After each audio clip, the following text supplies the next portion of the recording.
Is there some correlation between how good your aim is and what mouse you use, or is it all just placebo?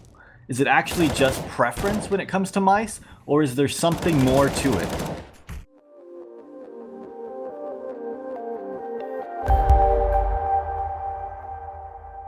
Mice have come a long way since I first began playing Counter-Strike. Back in the old days, we all pretty much used wheel mouse opticals. They had a max tracking rate of about 1 meter a second, which meant that if you made your sensitivity too low, you weren't going to be able to move it very quick across your mouse pad. And if you moved it too high, of course it was at 400 DPI and you'd skip a lot of pixels. So you kind of had to be in that sensitivity range between 2 and about 3 sensitivity. Now I know what some of you guys are thinking, IntelliMouse Explorer 3.0. Well, let's just say that that used the exact same sensor, so you had the exact same issue. But even though all three of these mice here, the wheel mouse optical, the IntelliMouse 3.0, and the 1.1, had the exact same sensor, they had very different feels to them, and because of that, people aimed differently with each of them. You'd be more precise with the wheel mouse optical, where you'd have better flicks with a 3.0. Now the 1.1, which is the mouse in the middle of this picture here, was a nice middle ground between the 3.0 and the wheel mouse optical. And because of that, you actually had the best trade-off of both. Alright, but this was nearly 20 years ago when these mice came out.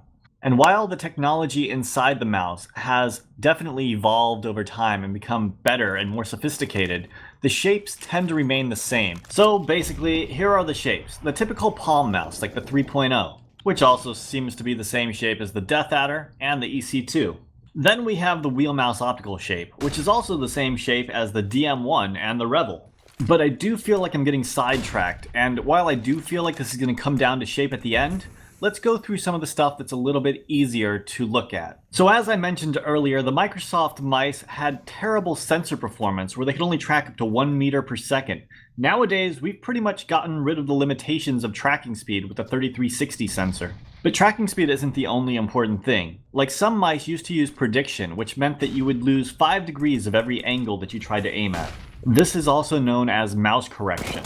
Now, some companies still allow you to tweak how much mouse correction is on the mouse if you want some at all. But honestly, it's best to not use it. Then there is also something known as mouse sensor smoothing, and typically this is not really an issue anymore, though mouse sensors like the 3310 definitely had more smoothing than the 3360. Now it's pretty much 2 frames of smoothing, and these mice take an incredible amount of frames per second. And just in case some people don't believe me, check out this box of a Microsoft 3.0. Here you can see it gets 9,000 frames per second, and this is really outdated technology here. So at 9,000 frames per second, if you're getting 20 frames of smoothing, there is a very low probability that you're going to notice it. Keep in mind, the Logitech 3366 is getting 2 frames of smoothing. Alright, so let's move on to one of the most important, but least talked about things about mice. Input latency. Now, when I refer to input latency, I refer to button latency, not sensor latency, but we'll cover that at a later point. Now, if it comes to having faster reaction times and being able to click first, button latency is very important.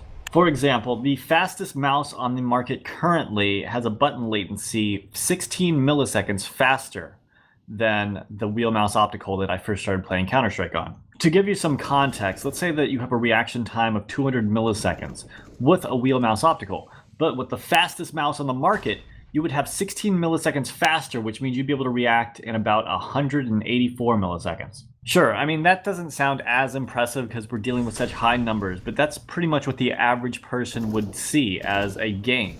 Let's say that your average reaction time is 125 milliseconds. All of a sudden you switch to the fastest mouse on the market and you get that 16 millisecond advantage and your reaction time is 109 milliseconds. When it comes to playing at the highest level possible, these numbers matter. Remember, if you shoot 1 millisecond slower than your opponent, you lose. But it's not like you can just go out and buy the mouse with the best click latency and be good to go. These mice tend to have big flaws themselves. Like the K-Tech one here uses a prediction mouse sensor that you can't get rid of the prediction on. This is why Logitech's current lineup of mice is considered the gold standard, because they have a great sensor in them and they have incredible latencies. And yes, incredible latencies mean that there's mice that are up to 5 milliseconds faster. The average mouse in the gaming market has a latency that's at least twice as slow as Logitech's current lineup. Really, as consumers, we need to put more pressure on these big companies to reduce button latency so that we have more options to choose from. But regardless, this isn't about the best mouse of the future. This is about the best mouse for now. Which leads us to the next issue, sensor latency.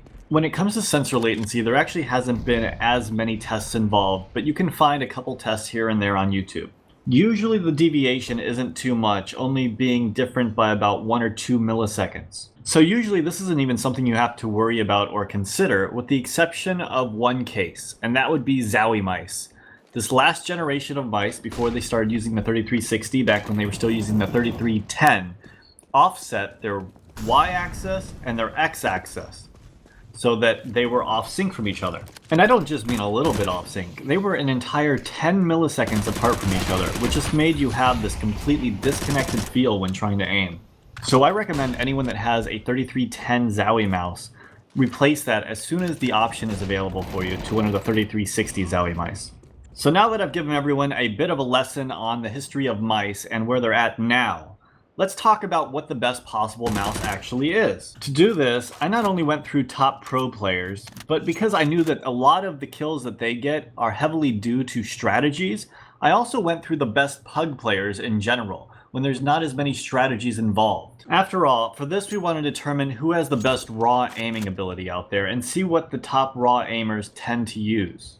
This was an incredibly time-consuming process because not only did I go through and eliminate any player that wasn't at least rank A+, I had to go through and make sure they had played a sufficient amount of games, and then after that I had to watch the demos to see if their aim was actually up to the top level.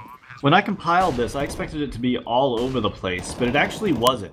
The top mice that were used were all palm mice, typically the absolute best players when it came to straight-up aiming ability, used either the G403, EC1 or 2B, or the Death Adder.